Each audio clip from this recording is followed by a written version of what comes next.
everyone please make some noise for my wife, Francesca Maria Bray.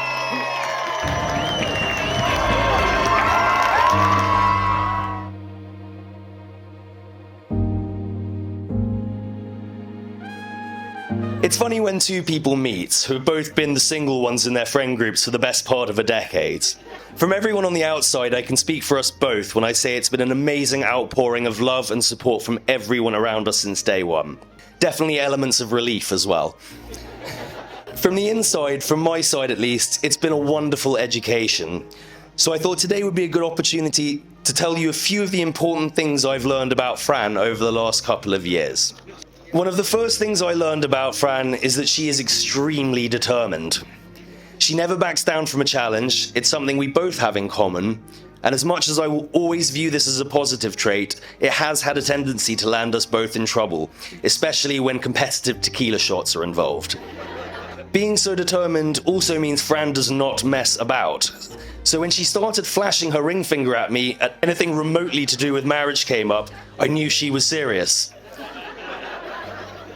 Most men would be mildly terrified if someone did that on a third date. But that is one reason I think we're perfect together.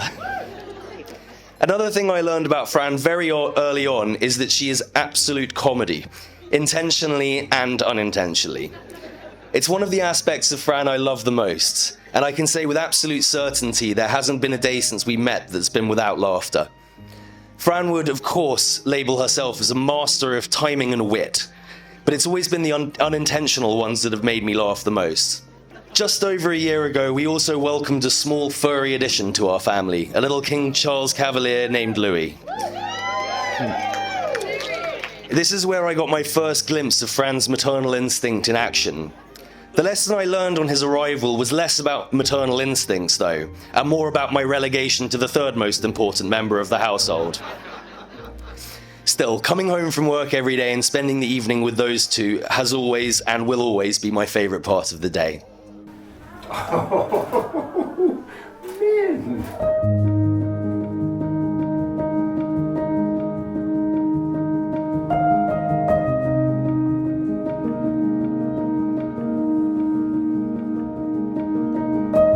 The sun danced on the snow with a glittering smile, as two lovers sat quietly, alone for a while. Then he turned and said with a casual air, though he blushed from his toes to the tips of his hair, "I think I'd quite like to get married to you."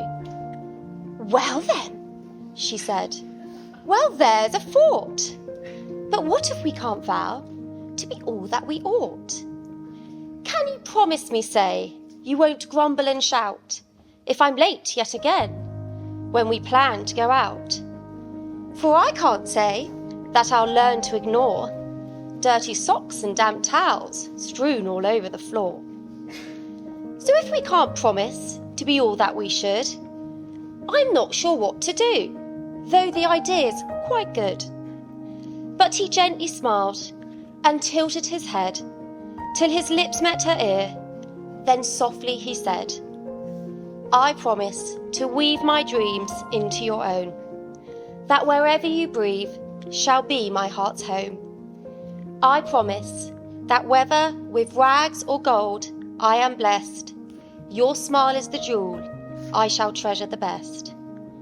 Do you think then, my love, we should marry, do you?" "Yes," she said, "I think I do."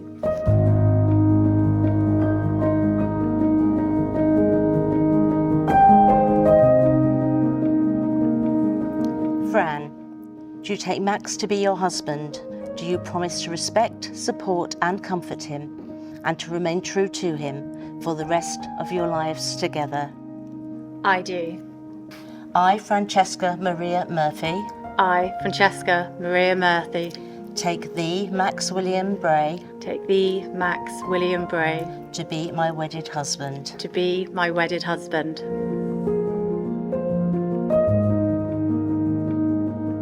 Max, do you take Fran to be your wife? Do you promise to respect, support and comfort her, and to remain true to her for the rest of your lives together? I do.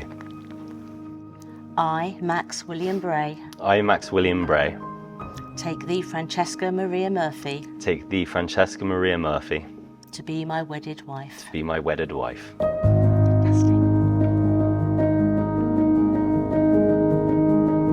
It now gives me great pleasure to pronounce you husband and wife.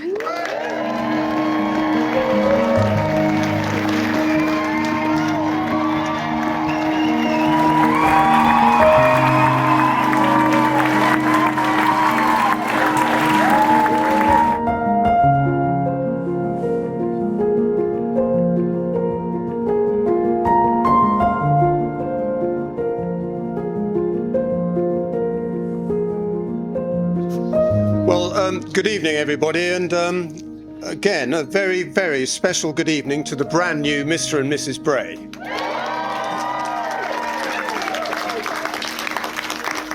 It's wonderful to have such a sparkling turnout from so far and wide, and many of you have travelled across continents and various things to places to be here. From my personal perspective, it was such a joy seeing Francesca so radiant and happy. And I could not have been prouder walking down the aisle with her this afternoon. It's a memory that I will always cherish, and to see her tying the knot with Max was just so very, very special. Max, welcome to our family. I speak on behalf of all of us. We're absolutely delighted to now call you family.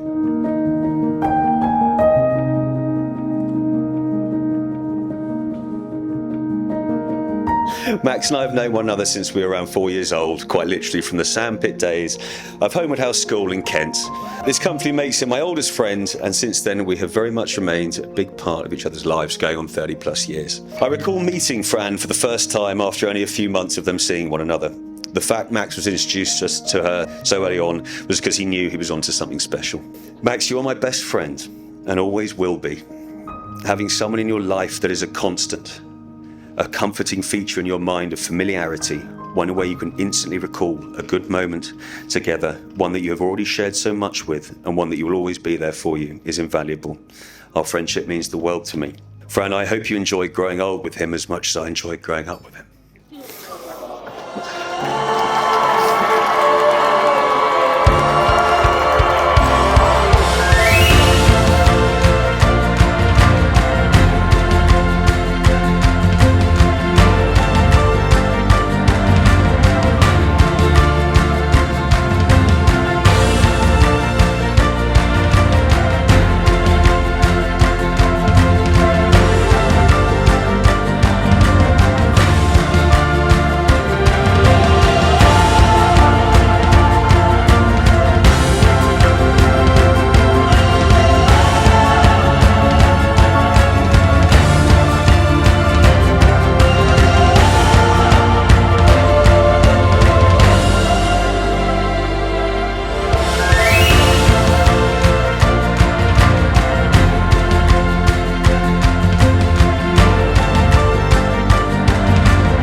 most important thing I've learned about Fran over the last couple of years, though, is that beneath that sometimes hard exterior exists the kindest, most thoughtful, caring and loving person I have ever met. You are a remarkable person, Fran. And that is something I promise to remind you of, both with words and with actions, every single day for the rest of our lives together. I love you more than words could possibly articulate, and I couldn't be proud to stand here today and call you my wife.